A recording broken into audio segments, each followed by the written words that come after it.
राज्यसभा चुनाव में एक बार फिर बीजेपी बम बम के साथ दिखाई पड़ रही है। ये इसलिए हम कह रहे हैं क्योंकि विपक्ष धराशायी दिखाई पड़ा।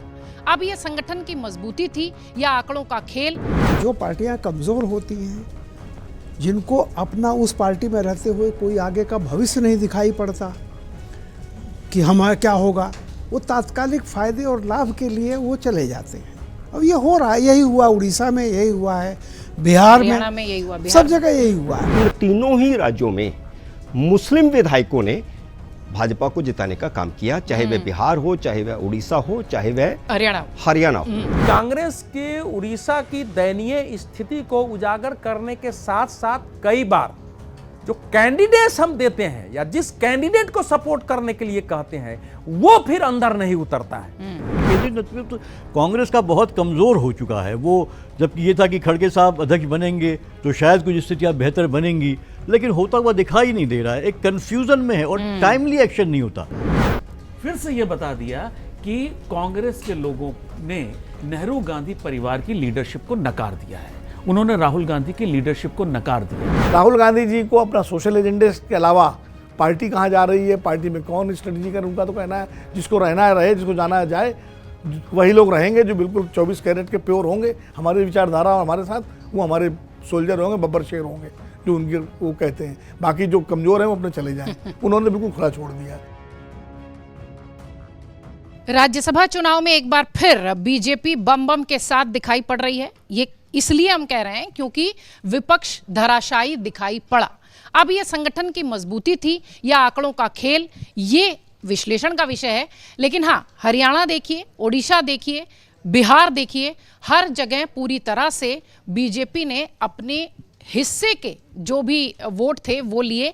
और सबसे बड़ी बात ये कि हर जगह क्रॉस वोटिंग खूब चर्चा में रहा। राज्यसभा का जब चुनाव खत्म हुआ तो इस तरीके की चर्चा हुई कि शायद दोनों सदनों में अब बीजेपी ने जो बैलेंस करने की एक प्लानिंग की थी उसकी ओर वो उच्च सदन में तो खासतौर से बढ़ती हुई दिखाई पड़ रही है। निचले सदन में तो पहले से ही तैयारी थी। रामकृपाल सिंह जी हमारे साथ हैं, पीयूष पंत जी हमारे साथ हैं, अजय सेतिया जी हैं, अनुराग वर्मा जी हैं, अवधेश कुमार जी हैं और विनोद अग्निहोत्री जी हमारे साथ हैं। इसी राज्यसभा चुनाव के परिणाम का थोड़ा विश्लेषण करते हैं, कैसे राज्यों में बाजी पलटती दिखाई पड़ी, खासतौर से विपक्ष के लिए झटके के तौर पर। सर, हरियाणा, उड़ीसा, बिहार सब जगह एक बार फिर विपक्ष जो है वो धराशायी दिखी। क्या स्ट्रैटेजिक प्लानिंग कहें, संगठन की प्लानिंग कहें, या नंबर खेल था ऐसा जो दिखाई पड़ा? एक ऐसे ही मैं लाइट बात कह रहा हूँ, धरती सूरज को क्यों नहीं घुमाती है, सूरज ही क्यों धरती को घुमाता है? भैया वो ताकतवर है, इसलिए जो ताकतवर है वो घुमाता है।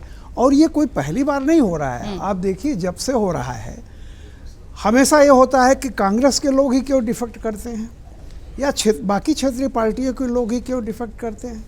जाहिर सी बात है कि जो पार्टियां कमज़ोर होती हैं, जिनको अपना उस पार्टी में रहते हुए कोई आगे का भविष्य नहीं दिखाई पड़ता कि हमारा क्या होगा, वो तात्कालिक फायदे और लाभ के लिए वो चले जाते हैं। अब ये हो रहा है, यही हुआ उड़ीसा में, यही हुआ है बिहार में यही हुआ, सब जगह यही हुआ है। और ये पहले से एक्सपेक्टेड था, ऐसा नहीं कि अप्रत्याशित हो।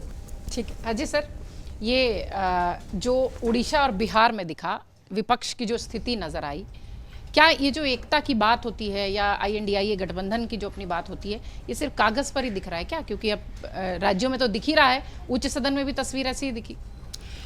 इन तीनों राज्यों में जिस प्रकार क्रॉस वोटिंग हुई है उसको दो नज़रियों से देखना पड़ेगा।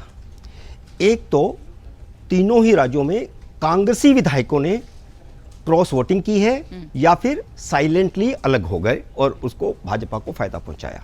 एक बात कि राहुल को, जिसे जननेता के तौर पर, जननायक के तौर पर कांग्रेस प्रोजेक्ट करना चाह रही है, चाहे ये तीनों राज्य हो, चाहे फिर असम हो या फिर कोई और राज्य हो, लगातार राहुल के नेतृत्व को कांग्रेस ही चुनौती दे रही है। एक बात। दूसरी बात यह है, इन तीनों ही राज्यों में मुस्लिम विधायकों ने भाजपा को जिताने का काम किया, चाहे वह बिहार हो, चाहे वह उड़ीसा हो, चाहे वह हरियाणा हो। और उड़ीसा की जो विधायक है जिसने कहकर के, सोफिया, जिसने कहकर के वोट दिया दूसरी तरफ, उसने तो साफ कहा कि नेतृत्व के खिलाफ वोट दे रही है। तो इसका मतलब साफ है कि देश किस दिशा में जा रहा है।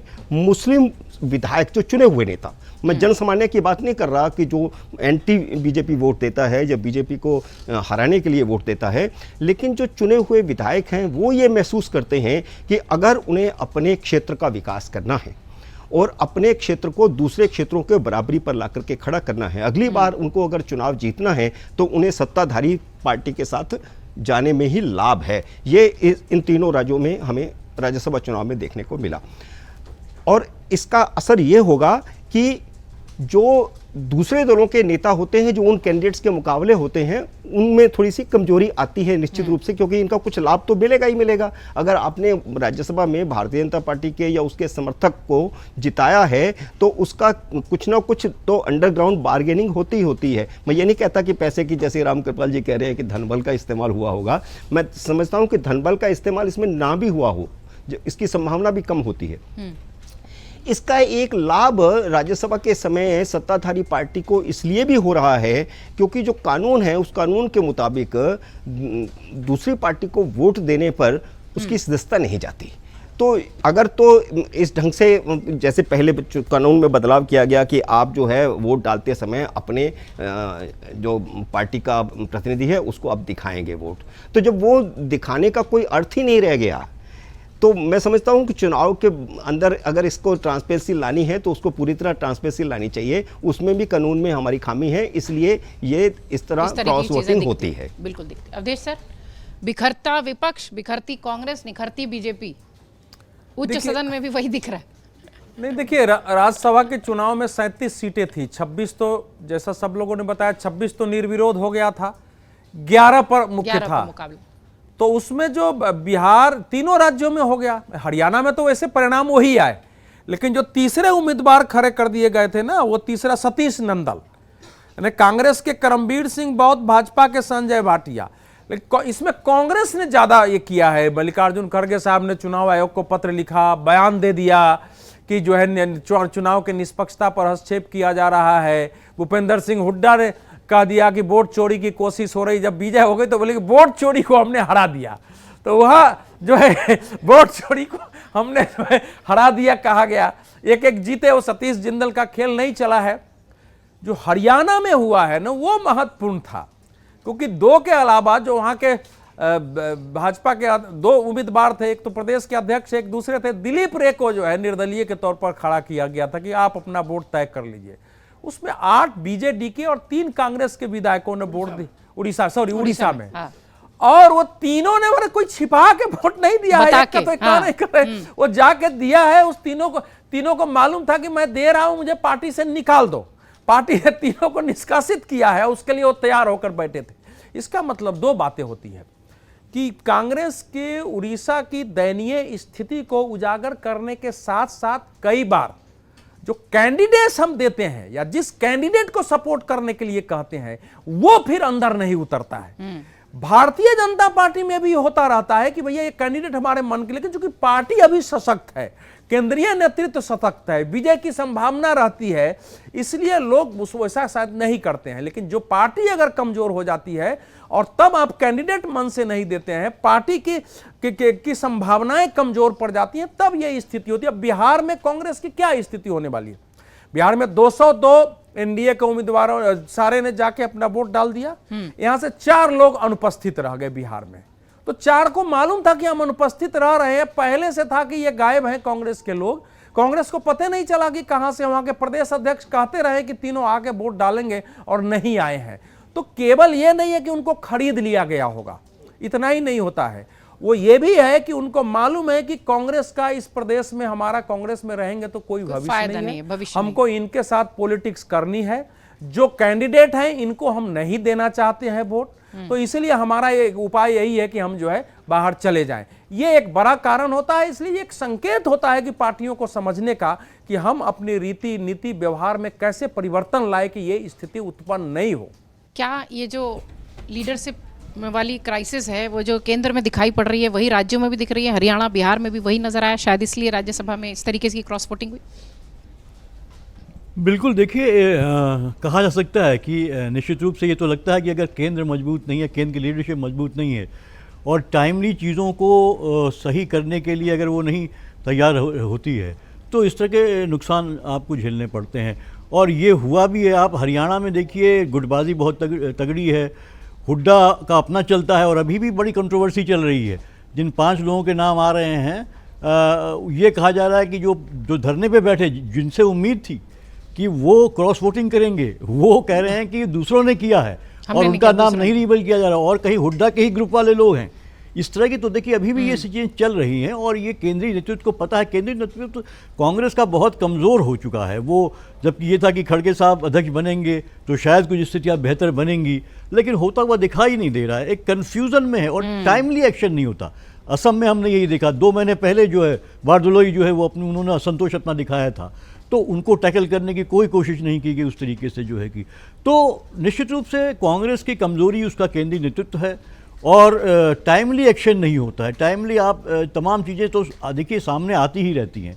अब जहाँ तक ये है कि आपके विधायक को आपको टैकल करना होता, और कैंडिडेट का भी अभी जो कह रहे थे, शायद अवधेश जी कह रहे थे कि कैंडिडेट भी बात यही थी कि इस हमने देखा दोनों में ये जो बातें सामने आई हैं, चाहे वो असम का मामला हो, वहाँ जो है कि बीजेडी के कैंडिडेट के प्रति जो है वो लोग में नाराज़गी थी कि हम सपोर्ट उनको क्यों करें। जो लगातार भाजपा के साथ पार्टी थी, आप अचानक उसके कैंडिडेट को जो है कहते हैं कि आप सपोर्ट करिए, वो संभव नहीं। बिहार में भी यही था कि जो आरजेडी ने AK सिंह को कैंडिडेट बनाया, उसके प्रति वो विधायक नहीं चाहते, उन्होंने यही कारण दिया है। अब कितना सच है पता नहीं, क्योंकि इसमें ये भी बिहार के संदर्भ में तो ये भी बात हो रही है कि 5 करोड़ से लेकर 15 करोड़ तक का उनको ऑफर मिला और इस तरह की बातें आ रही हैं। लेकिन कई चीज़ें हैं जो उसमें है। लेकिन ये बात तो है कि जहाँ तक कांग्रेस सबसे बड़ी, देखिए आप इन सब में कांग्रेस और सरप्राइजिंगली आरजेडी का भी एक विधायक एब्सेंट रह गया, तो ये तमाम चीज़ यही दिखा रही हैं कहीं ना कहीं लीडरशिप, आरजेडी की भी जो लीडरशिप है, हाँ, तेजस्वी यादव बिल्कुल टैकल नहीं कर पा रहे हैं, उतने कमिटेड नहीं दिख रहे हैं, उतने एक्टिव नहीं दिख रहे हैं। हारने के बाद एक मायूस हो रहे हैं, जबकि राजनीति में ऐसा होता नहीं है, हार जीत लगी रहती है। और भाजपा की यही प्लस पॉइंट है कि वो तुरंत हारने के बाद भी फिर तैनात होती है, वो वीकर पॉइंट्स को आइडेंटिफाई करने की कोशिश करती है, फिर उनको मजबूत करती है। इनमें इनका कल्चर ये है कि ये मायूस हो जाएंगे, कुछ और कहेंगे, इधर चले जाएंगे, आप फिर से जंप करिए और लोगों को अपने साथ जोड़ने रहने की कोशिश करिए, क्योंकि ये बहुत क्रूशियल इलेक्शन था राज्यसभा का। क्योंकि भारतीय जनता पार्टी का टारगेट जो है वो 2/3 राज्यसभा की सीटें लाने का भी। अब इलेक्शन तो अगर मिड टर्म होता है तो लोकसभा में स्थिति बनती है, लेकिन राज्यसभा में अभी इस साल के अंत जो है फिर जो है कि सीटों का जो है होना है। तो लगभग एनडीए के पास इस समय जो है कि 141 सीटें हो चुकी हैं अब, और 162 के करीब जो है चाहिए 2/3 राज्यसभा में। तो वो टारगेट ये कर रही है बीजेपी, और उसके लिए साम दाम दंड भेद खरीदना पड़े, डराना पड़े, सब कुछ। लेकिन सवाल ये जिन पार्टी के विधायक हैं उनके लिए भी क्रूशियल है, उनके राजनीतिक अस्तित्व के लिए, उनके लिए भारतीय जनता पार्टी को चुनौती देने के लिए कि वो अपने फ्लॉक को टुगेदर रख सके, अपने साथ रख सकें, ये तो नहीं उनको ज्यादा बड़ी चुनौती है। लेकिन वहां वो कमजोर दिख रहे हैं। संगठनात्मक कमजोरी तो हमेशा से दिख रही थी, आपका तो हमेशा से यही कहना ही रहा है कि राहुल जी जो है परेशानी में भी जो है अपनी पार्टी के साथ नहीं होते, पर अपने लोग जो उस सिंबल पर जीते हैं, उस हाथ पर जीते हैं, वो भी क्रॉस वोटिंग करके और डंकी की चोट पर कह के जा रहे हैं कि भैया हम तो नहीं करेंगे। प्रतीक्षा जी, इस चुनाव ने फिर से ये बता दिया कि कांग्रेस के लोगों ने नेहरू गांधी परिवार की लीडरशिप को नकार दिया है, उन्होंने राहुल गांधी की लीडरशिप को नकार दिया है। अगर आप उड़ीसा की बात करें तो उड़ीसा में जो सोफिया फिरदौस को, जो वो पहली महिला, मुस्लिम महिला थी जिनको कांग्रेस ने विधानसभा में भेजा था, उन्होंने भी कांग्रेस की लीडरशिप को नकार दिया, राहुल गांधी के काम करने के तरीके पर सवाल उठाए और उन्होंने क्रॉस वोटिंग करी। उन्होंने एक तरह से पूरे देश को, पूरे कांग्रेस पार्टी को यह मैसेज दिया कि भाई ये परिवार अब पार्टी चलाने में सक्षम नहीं है, हमें अपना अगर राजनीतिक भविष्य चाहिए तो हमें निर्णय खुद करना पड़ेगा। और ये वहां उड़ीसा में खासकर कांग्रेस के नेता अपना राजनीतिक भविष्य तलाश रहे हैं। वहां पे पटनायक जी ने बहुत साल रूल किया, अब वहां बीजेपी आ गई और सबको पता अगर बीजेपी एक बार आ जाती तो आसानी से जाती नहीं है। तो अब उनका भविष्य क्या है? जिस तरह से राहुल गांधी जी राजनीति कर रहे हैं, उनको पता है कि अब वो उनको सत्ता नहीं दिला सकते, तो लोगों ने अपना राजनीतिक भविष्य अपने हिसाब से डिसाइड करना शुरू कर दिया है। सर, राज्यसभा का चुनाव 11 सीटों का रहा, जैसा कि अवधेश जी ने भी कहा कि 37 पे मुकाबला था, लेकिन 11 की चर्चा हुई। हरियाणा, बिहार, जो हमने इस तरह का पैटर्न देखा, वो क्या वाकई में फिर से एक बार कांग्रेस को नहीं सोचने की जरूरत है कि अपने लोग ही जो है इस तरीके की चीजें कर जा रहे हैं और फिर भी संगठनात्मक रूप से हम वो चीजें नहीं दे पा रहे हैं अपने ही लोगों को? बाकी तो बात की बात है, उनको क्या कहा जाए। कांग्रेस सोचे ना सोचे, नहीं हम लोग जरूर सोचते हैं, कांग्रेस से ज्यादा हम लोग सोचते हैं, समझे? हमें चिंता ज्यादा, कांग्रेस काम ही है, क्या ही करें। कांग्रेस सोचती है, फिर वही होता है। देखिए ये विचार का नहीं, बाजार का युग है राजनीति में और दुनिया में है, भारत में भी है। तो जब ये अवधेश जी ने कहा, बड़ा सही कहा, ये शायद अजय जी ने कहा कि अपने राजनीतिक हित और अपना हित अब सब पहले देख रहे हैं। उड़ीसा जहां पिछले लोकसभा चुनाव में 2019 और 2020 के 19 विधानसभा चुनाव में कांग्रेस का 22% वोट था और बीजेपी नीचे थी, वहाँ बीजेपी सरकार बना लेती है और कांग्रेस सिकुड़ जाती है। जबकि संभावना ये थी कि तेलंगाना जब कांग्रेस जीती थी तो मेरी कांग्रेस के कुछ नेताओं से बात हो रही थी, वो कहते हैं अगला नंबर हम उड़ीसा का है, क्योंकि पड़ोस का राज्य है और हम तेलंगाना जीते हैं, उड़ीसा में हमारा 22% वोट है और हम उड़ीसा पे जाएंगे। हो क्या गया कि वो लोकसभा में भी साफ हो गए और विधानसभा में भी बीजेपी आ गई।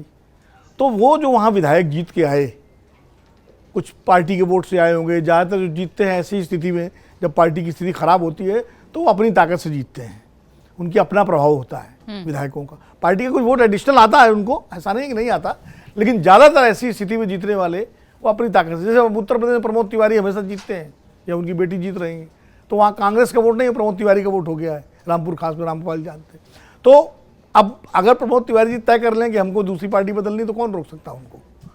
हालांकि वो नहीं बदल रहे, अलग बात है, मैं एक उदाहरण दे रहा हूँ।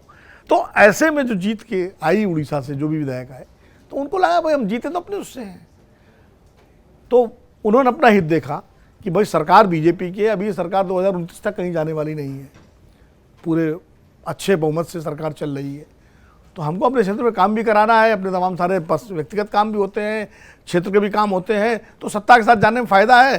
कांग्रेस का तो कोई भविष्य भी नहीं दिख रहा है, अगर कल को बीजेपी वहाँ हारती भी है तो बीजेडी आ जाएगी, कांग्रेस तो उस तरह भी नहीं दिख रही कि बीजेपी को चुनौती दे रही हो वहाँ पर। तो ऐसे में उनका ये सोचना, उनके दृष्टि से अगर देखें तो स्वाभाविक है कि उनको उन्होंने और खुलेआम उन्होंने वोट डाला और कह दिया। अब वो मुसलमान हो या ईसाई हो या हिंदू हो, ऐसे कोई से फर्क नहीं पड़ता।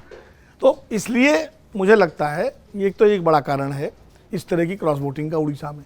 हरियाणा में मामला दूसरा है, हरियाणा में कांग्रेस खत्म नहीं है, हरियाणा में कांग्रेस सेकंड प्लेयर, आज भी वोट परसेंटेज दोनों का बहुत फर्क कम है, कलह में जूझ तो रही है वो बस। अलग बात है, तीसरी बार बीजेपी जीती है, लेकिन हरियाणा में संभावनाएं बनी रहती हैं, अभी बनी हुई हैं। तो लेकिन हरियाणा में गुटबाजी है, शैलजा हुड्डा, वही कह रही हूँ, सुरजेवाला, कलह में जूझ रही है। ये फिर जो कैंडिडेट भी जो दिया गया हरियाणा में, वो करमवीर बुद्ध जो थे, उनको कोई जानता भी नहीं था कौन है क्या है, कोई उनका व्यक्तिगत प्रभाव नहीं, पार्टी ने भेज दिया अपने दलित एजेंडे के तहत। तो अब हुड्डा जी को जिताने की जिम्मेदारी थी उनकी, लेकिन हुड्डा जी मैसेज भी देना चाहते थे, पार्टी मैसेज भी देना चाहती है, तो जीत तो गया वो कैंडिडेट अभय चौटाला की कृपा से। अगर अभय चौटाला वोटिंग के जो विधायक हैं, उनके एक या दो विधायक हैं शायद, दो, अगर वो डाल देते तो कांग्रेस हार जाती। लेकिन अभय चौटाला ने पता नहीं हुड्डा जी से क्या अंडरस्टैंडिंग हुई क्या उन्होंने कांग्रेस को जीवन दान दे दिया, तो नंबर तो कांग्रेस के 4 आने थे, 4 आ गए, लेकिन वहाँ गुटबाजी रही। बिहार की स्थिति ये है कि बिहार में अब 202 सीटें, 205 सीटें एनडीए की हैं, नीतीश कुमार जा रहे हैं, बीजेपी का मुख्यमंत्री आने वाला है, सब समझ रहे हैं। तो उनको मालूम है कि 6 विधायक हैं कांग्रेस के, वो भी उनकी भी वही स्थिति उड़ीसा वाली है, वो भी अपने प्रभाव से जीते हैं ऐसे में। तो उनको लगता है ठीक है भाई क्रॉस वोटिंग करो, जो फ़ायदा सत्ता के साथ रह के मिल सकता है वो लेना चाहिए। तो ये तो बहुत प्रैक्टिकल सी बात है, ये तो है परिस्थिति कारण। पार्टी की स्थिति ये है कि पार्टी में कोई इस वक्त अमित शाह की तरह या पहले अहमद पटेल हुआ करते थे, ऐसा कोई व्यक्ति नहीं है जो अप्रोच करे, जो बांधे, जो रणनीति बनाए, जो बात करके उनको पार्टी खुला छोड़ दिया जिसको करना करे। केसी वेणुगोपाल जी हैं, उनको केरल का मुख्यमंत्री बनने का उनका है, तो वो अपना वहाँ फंसे हुए हैं। वो कोई बहुत बड़े रणनीतिकार भी नहीं है, उनको उत्तर भारत की राजनीति या हरियाणा या उत्तर प्रदेश है उससे उनको कोई बहुत ज़्यादा तो नहीं रहा। अहमद पटेल थे तो अहमद पटेल सब काम करते थे, वो 24 घंटे 24x7 वाले पॉलिटिशियन थे, हम सब लोग उनकी वर्किंग जानते हैं। वो कई बार जीती हुई बाजी भी पलट देते थे। उसका सबसे बड़ा उदाहरण 2018 का राज्यसभा चुनाव है, जो उनका खुद का चुनाव था, जहां अमित शाह जी बैठ करके इस पर आमादा थे कि अहमद पटेल को राज्यसभा नहीं पहुंचने देना है, लेकिन अहमद पटेल राज्यसभा पहुंचे थे। तो उस तरह का कोई नेता अब पार्टी में इस वक्त शीर्ष पर है नहीं, जो इस तरह की रणनीति, और न पार्टी नेतृत्व को चिंता है। खड़गे जी अपना 83 साल के हो गए हैं, उम्र भी उनकी, अगर खड़गे जी 10 साल 15 साल पहले अध्यक्ष बने होते तो शायद कुछ प्रभाव उनका पड़ता, लेकिन अब वो भी अपना कार्यकाल पूरा करेंगे। राहुल गांधी जी को अपना सोशल एजेंडे के अलावा पार्टी कहाँ जा रही है, पार्टी में कौन स्ट्रेटजी कर, उनका तो कहना है जिसको रहना है रहे, जिसको जाना है जाए, वही लोग रहेंगे जो बिल्कुल 24 कैरेट के प्योर होंगे, हमारी विचारधारा और हमारे साथ, वो हमारे सोल्जर होंगे, बब्बर शेर होंगे, जो उनके वो कहते हैं। बाकी जो कमज़ोर हैं वो अपने चले जाएं, उन्होंने बिल्कुल खुला छोड़ दिया। तो कुल मिलाकर के कांग्रेस की स्थिति ये है कि उसको अब वहाँ कार्रवाई हो रही है कि निकाल दो, सोफिया को निकाल दिया, अब निकाल दो, क्या ही करेंगे फिर। अब मैं आपको बड़ा इंटरेस्टिंग चीज़ बताऊँ, मैं कुछ कांग्रेसी नेताओं के साथ बैठा हुआ था राज्यसभा चुनाव के बाद, तो उसमें बात हो रही थी कि निकाला जाए कि न निकाला जाए। तो एक नेता ने कहा कि बिल्कुल निकाल देना चाहिए, तो दूसरे ने कहा निकाल के मिलेगा क्या, जो है वो भी चले जाएंगे। मतलब ये तो वो आप सोचो, जब उड़ीसा की मैं बात कर रहा हूँ कि जो है वो भी चले जाएंगे, अभी तो कम से कम चलो ठीक है, वो डांट डपट के पार्टी का नाम तो है, विधानसभा में पार्टी का झंडा तो रहेगा, अगर वो चले गए तो अब जब पार्टी के शीर्ष स्तर पर ये स्थिति है, तो बिल्कुल फिर तो भगवान ही मालिक है, अब क्या करेंगे, देखिए क्या ही कहा जाए। राज्यसभा चुनाव खत्म हो चुके हैं और जिस तरीके से क्रॉस वोटिंग गणितों का खेल दिख रहा था, ऐसा लग रहा है कि इस साल के अंत में जो बाकी बची सीटों पर चुनाव होने हैं वो भी बहुत दिलचस्प होगा। आकलन और विश्लेषण ऐसे ही आपके सामने प्रस्तुत करेंगे। बहुत शुक्रिया आप सबका खबरों के खिलाड़ी देखने के लिए। हमारे तमाम मेहमानों का भी बहुत शुक्रिया। अमर उजाला.com पर बने रहिए, लगातार खबरें जारी हैं।